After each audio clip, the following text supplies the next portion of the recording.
নমস্কার বন্ধুরা, সকলকে আমার চ্যানেলে স্বাগত। আগামী 30শে মে 2026 মাননীয় মুখ্যমন্ত্রীর সাথে নবান্নে ডিএ মামলাকারী সংগঠনের প্রতিনিধিদের যে বৈঠক আছে, সে বৈঠক নিয়ে বেশ কিছু গুরুত্বপূর্ণ তথ্য উপস্থাপন করেছেন অন্যতম মামলাকারী সংগঠন কনফেডারেশন অফ স্টেট গভর্নমেন্ট এমপ্লয়িজের সাধারণ সম্পাদক মলয় মুখোপাধ্যায় মহাশয়।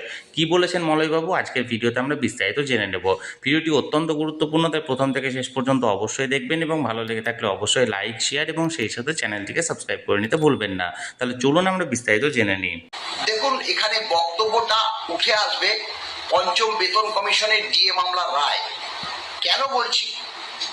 কারণ আপনারা জানেন, এর আগেও আমরা বলেছি 4th মে যখন কাউন্টিং হয়, বিজেপি সরকার প্রায় জিতেই গেছে,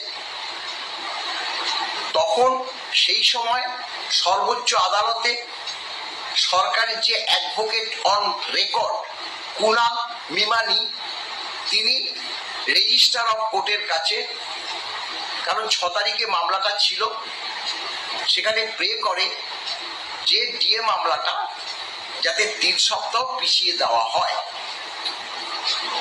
6 তারিখে আমরা মামলার জন্য গিয়েছিলাম, কারণ পিছিয়ে দেওয়ার যে একদম রাইট যে যাদের আছে মাননীয় বিচারকদ্বয়, কিন্তু 6 তারিখে মামলাটা হয়নি।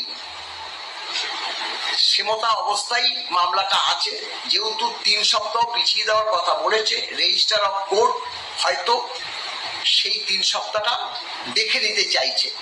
আর এই 3 সপ্তাহের মধ্যে 6 তারিখের পরে 3 সপ্তাহ যদি হয়, 3 সাতায় 21, অর্থাৎ 27-28 তারিখ ডেটটা শেষ হচ্ছে 3 সপ্তাহ। এর মধ্যে 30 তারিখ যেহেতু মিটিংটা দেখেছে মাননীয় মুখ্যমন্ত্রী, সেখানে কি বার্তা তিনি আমাদের কাছে দেয় সেটা শুনে আমরা আমাদের প্রতিক্রিয়া জানাবো। আমরা কি জানাবো দেখুন, সেটা তো একদম এখনই আপনাদের কাছে তুলে দিতে পারবো না, কারণ আমাদেরও তো সংগঠনমুখী একটা মিটিং করে সিদ্ধান্ত নিয়ে সরকার কি বলতে পারে, আমরা তার প্রত্যুত্তরে কি বলবো না বলবো সেই ব্যাপারটা আলোচ্য সূচিতে আছে। সেটা আমরা ওই দিন যা বলবো বা যদি আগে থেকে ঠিক হয়ে যায়, নিশ্চয়ই আপনাদের কাছে তা তুলে ধরবো। তাহলে বন্ধুরা, আগামী 30শে মের বৈঠক নিয়ে মাননীয় মলয় মুখোপাধ্যায় মহাশয় কি বললেন তা আপনারা সরাসরি শুনলেন। আপনাদের যদি এই বিষয়ে কিছু বলার থাকে অবশ্যই কমেন্ট করুন, আর ভিডিওটি ভালো লেগে থাকলে অবশ্যই একটি লাইক করুন এবং সকলের সঙ্গে শেয়ার করুন। আর সেই সাথে চ্যানেলে প্রথমবার হলে অবশ্যই চ্যানেলটিকে সাবস্ক্রাইব করে রাখুন। ধন্যবাদ, দেখা হচ্ছে পরের ভিডিওতে।